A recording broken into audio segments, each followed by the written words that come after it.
Sir, आप किस तरह से देखते हैं, आपका विश्लेषण क्या कहता है कि जो 9 जिलों में जहां जहां पर आज वोटिंग हो रही है उसमें पिछली बार बीजेपी का प्रदर्शन शानदार रहा था, लेकिन इस बार का विश्लेषण क्या कहता है आपका?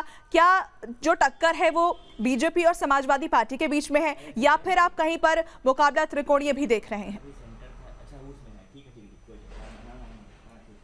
कुछ जगहों पे बिल्कुल सही कहा आपने कि कुछ जगहों पे बहुजन समाज पार्टी बहुत अच्छा कर रही है और ईस्टर्न यूपी में एक अच्छा खासा बेल्ट है जहां की बहुजन समाज पार्टी, आप पिछली बार का भी याद करें, 6 सीटें मिली थी। तो बहुजन समाज पार्टी का अपना प्रभुत्व है और वो किस करवट जाएगा, वो इस समय मायावती, हालांकि बाद के फेज में बहुत ही पुरजोर तरीके से उन्होंने चुनाव लड़ा, लेकिन शुरू में थोड़ा रफ्तार नहीं थी। लेकिन मेन जो कंटेस्टेंट है वो बिल्कुल सही है कि इस गरीबी वाले इलाके में, और ये सबसे ज्यादा गरीब इलाका है, यहां पे 2 चीजें हैं। बिल्कुल सही कहा आपके रिपोर्टर ने कि यहां पे 5 किलो अनाज सब कुछ नहीं होता है। उसके बच्चे को पढ़ाना, कपड़े देना, दवा देना, उसके बूढ़े माँ बाप को दवा देना, ये सब चीजें हैं। और सिर्फ 5 किलो अनाज या 32 किलो, लेकिन ये एक और नीचे का वर्ग है। नीचे का जो बेहद गरीब है उसके लिए 20-35 किलो 2 रुपए किलो अनाज मिलना, वो अनाज बेच रहा है, उसके पास इफरात अनाज है, ये उसके लिए एक मसर्रत खुशी की चीज है। उससे ऊपर का जो लेवल है, उसके बड़े बच्चे जवान हैं और वो कोशिश कर रहा कि भाई बेरोजगारी, और ये बात सही है कि कोरोना काल में जबरदस्त जॉब लॉसेस हुए हैं, रोजगार कहीं भी नहीं है। और खेती इस इलाके में इतनी स्मॉल लैंड होल्डिंग है कि जब लड़का नोएडा से नौकरी छोड़ के वो वहां वापस आता है तो वो खेती इतनी बड़ी नहीं होती है कि उसमें वो भी एकोमोडेट हो सके, और वो रोज अपने, उसके बच्चे की शादी भी हो गई है और वो खड़ा है, खाना भी खा रहा है और कहीं से कोई मदद नहीं मिल रही है। तो ये जो नाराजगी है ये मुझे लगता है कि सरकार के खिलाफ जाएगी, इसमें कोई दो राय नहीं है कि आपने अनाज तो दिया। वो बेहद नीचे का एक गरीब वर्ग है जो उससे खुश है, लेकिन उसके ऊपर जो वर्ग आ रहा है और जिसके लड़के नोएडा से वापस चले आए हैं, बेंगलोर से वापस चले आए हैं, वो बच्चे जब वहां पे आते हैं तो नाराजगी का एक बड़ा कारण बेरोजगारी होता है। और इसमें कोई दो राय नहीं है कि इस इलाके में बेरोजगारी का तांडव बहुत जबरदस्त रहा है, क्योंकि यहां पे खेती, लैंड होल्डिंग छोटी है। जैसे कि अन्य जगहों पे आप देखेंगी तो चूंकि लैंड होल्डिंग थोड़ा ज्यादा है, जैसे पंजाब है, पंजाब में अगर कोई बेरोजगार होता है या मध्य प्रदेश में होता है तो लैंड होल्डिंग बड़ी होने से वो एकोमोडेट हो जाता है, थोड़ा बहुत नरम गरम वो अपना रोजी रोटी कर लेता है।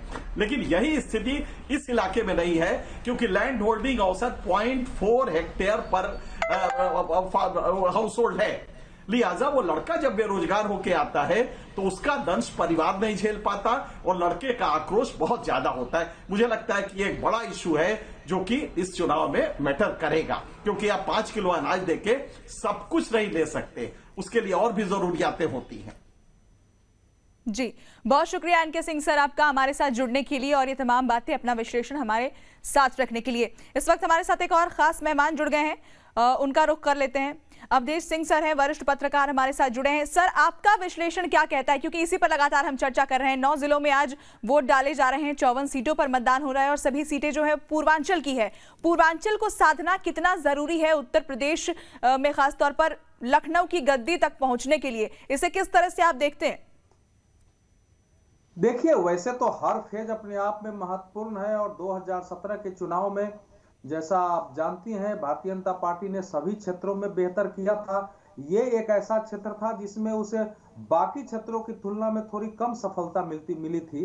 आज जिसकी चर्चा हम कर रहे हैं, समाजवादी पार्टी को सफलता मिली थी और बसपा को जो 19 सीटें थे उसमें 4 सीट इसी क्षेत्र से थी। तो क्योंकि इस क्षेत्र में से दलित और आदिवासी मतदाताओं की बड़ी संख्या है, मुस्लिम मतदाता भी है, यादव भारी संख्या में है और जो भाजपा के कोर वोटर है वो भी बड़ी संख्या में है।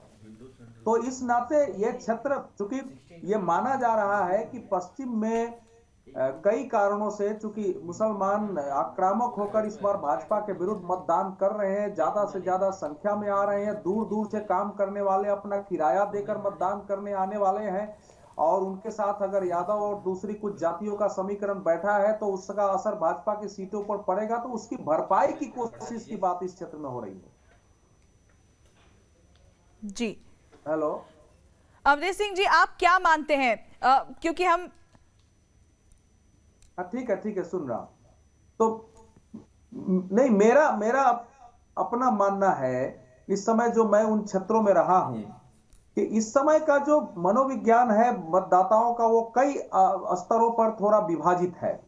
ऐसा नहीं है कि भाजपा के विरुद्ध कोई व्यापक आक्रोश हो। उत्तर प्रदेश में इस प्रकार से ऐसा आक्रोश कहीं नहीं दिखा हो कि लोग एकदम सरकार को उखाड़ फेंकना चाहते हो। सरकार के विरुद्ध छोटे मोटे जो मुद्दे होते हैं रहते हैं, लेकिन दूसरी ओर यह भी दिखा है कि भारतीय जनता पार्टी के समर्थक, कार्यकर्ताओं और उनके अपने लोगों के बीच पहले की तरह अपने उम्मीदवारों को जिताने या हर हाल में सत्ता में पहुंचना है, ये जो किलर इंस्टिंक्ट होता है, करो या मरो का भाव, उसकी कमी रह गई है। ये चीजें उस क्षेत्र में दिखाई पड़ रहा है।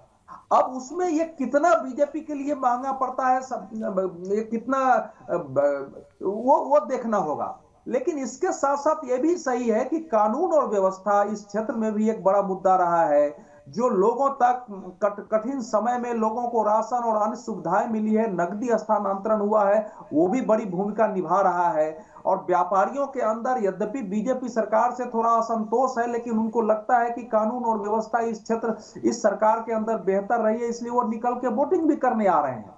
तो इन सब कारणों को हम देखते हैं, तो इसलिए मतदान के बारे में थोड़ा पूर्व आकलन कठिन हो जाता है।